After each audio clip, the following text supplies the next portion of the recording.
A while back, I did a review of different translations of the English Bible, well, different Bibles that are out there, and the different translations that exist, and the pros and cons of the different translations, because it's a very heated debate amongst Catholics who love the faith.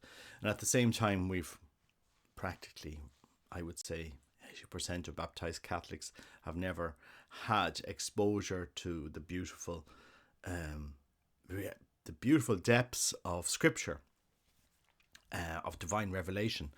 And yesterday, I was in Knock, and I always look at the bookstore, going to see in the bookstore. Happily in Knock, traditional Latin Mass missals are back in stock in Knock. Great to see. I saw the St. Andrew's Missal there, it's a beautiful missal. I saw it with the Latin Mass community in Singapore. They had it actually across all the pews. But anyway, I digress there a little bit. But there was this Bible called Inspiring Catholic Bible, the Bible for colouring and creative journaling. And I thought, you know what, I'm always curious to see what biblical scripture is in a place, because I did an interview with a Protestant on my channel, and he says, "You Catholics don't know the Bible," but he said, "But at least your bookstore in Knock, I see you're starting to sell more biblical works there." So anyway, I said, "Oh, I just have a look at this inspiring Catholic Bible." The Bible, it has the imprimatur from the Bishop of Guntur and Archbishop of Bombay in India.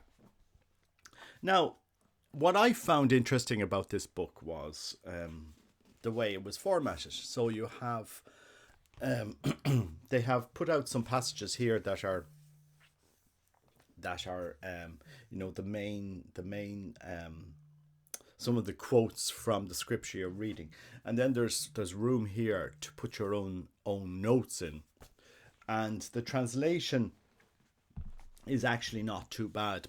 But then again, Catholics should have really a course on understanding biblical translation.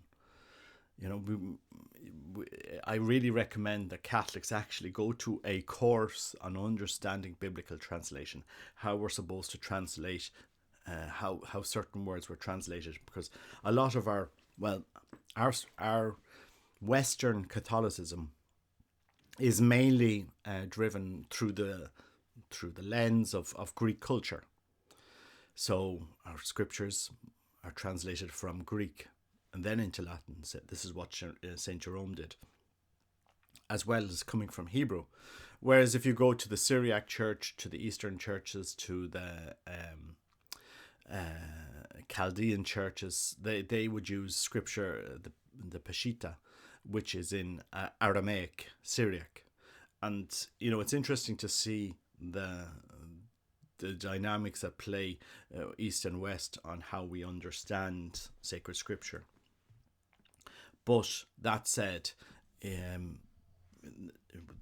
the sacred texts have been translated over the centuries from Hebrew to Greek to Latin to Aramaic, Armenian, Slavonic, etc., etc. So it's good. It would be good if people had just a course on biblical translation to understand the nature of how we translate from the different languages, and the challenges of translation, because it's sometimes there's a word in a certain language that has a specific meaning, and then you're trying to translate that word into another language, and it sometimes just words that are difficult to translate. In Spanish, there's this famous verb entregar, and when you're trying to translate entregar into English, it's like, to give in, to give yourself.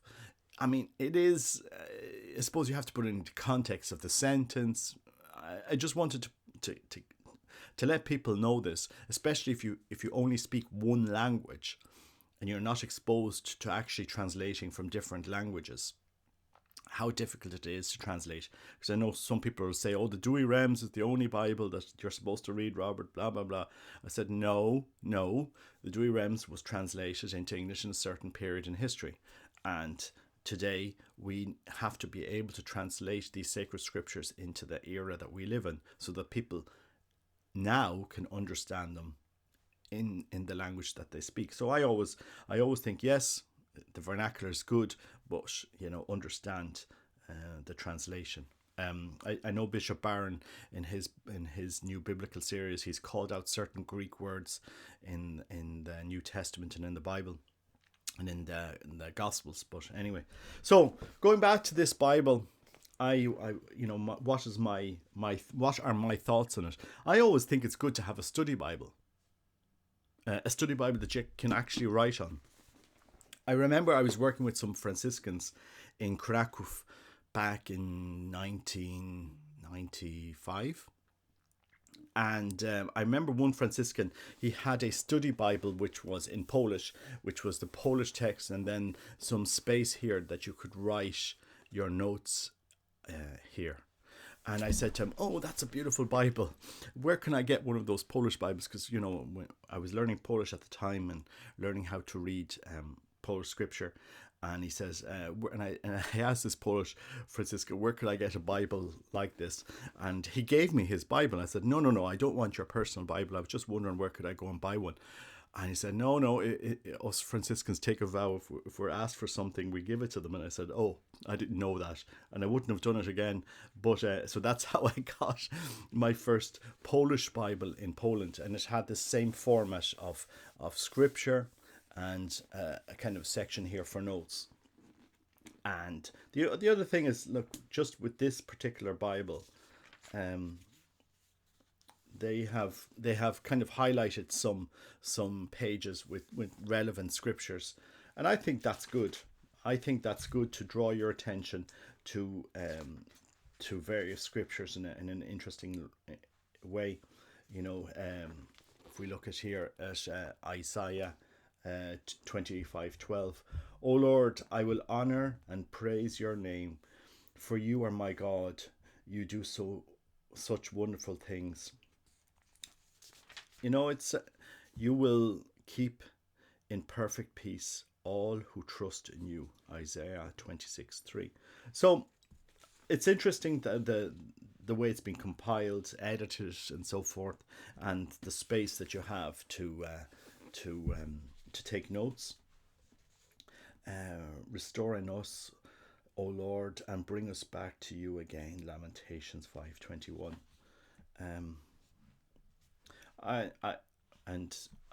I really do recommend, I really do recommend it. And maybe, for anybody that's starting off to study the faith, know the faith, wants a Bible to take notes in, this would be a start to do that. Again, as I said, understand biblical translation, maybe search out somebody that can actually give you a short course, maybe a day, on how to understand translation, because it's important, because you're going to find different translations of the Bible in English, and you're going to say, oh, this one says this and this one says that, and I've always followed that translation. Why is this coming along? Because a lot of Protestant Bibles, they look to be very literal, and a lot of Protestants take a lot of effort to translate correctly the Bible. But I always recommend that we get a Bible with a Catholic imprimatur, because us Catholics, we believe in the living tradition of the Church as well as in sacred scripture, and there's a lot of that's really important to understand. Anyway, just my thoughts on this Bible, and I do like it. It's priced €61.50 in Knock bookstore, although it was the last one that I bought yesterday, so I'm not sure if there's going to be any more after there, but I'm sure they can get them back in stock. And it's published by Creative Journaling. It is printed in China, which I find interesting. It's amazing that these books get printed in China, in a country which restricts freedom of religion in many ways. But that said, I suppose we just have to judge the book as it is, to judge the Bible as they've put it forward. And it's one of many translations of the Bible, one of many styles and one of many formats. And I do think it's actually a beautiful a beautiful book, the way it's laid out. Anyway, just thought I'd put that out there. As I come across other Bibles that I see translated, I can do a review in them. And as I said, the translation is a translation, and I suppose you'd have to go through the translation on that. And but anyway, that's just my review of the Inspiring Catholic Bible. God bless you. Take care. Bye bye.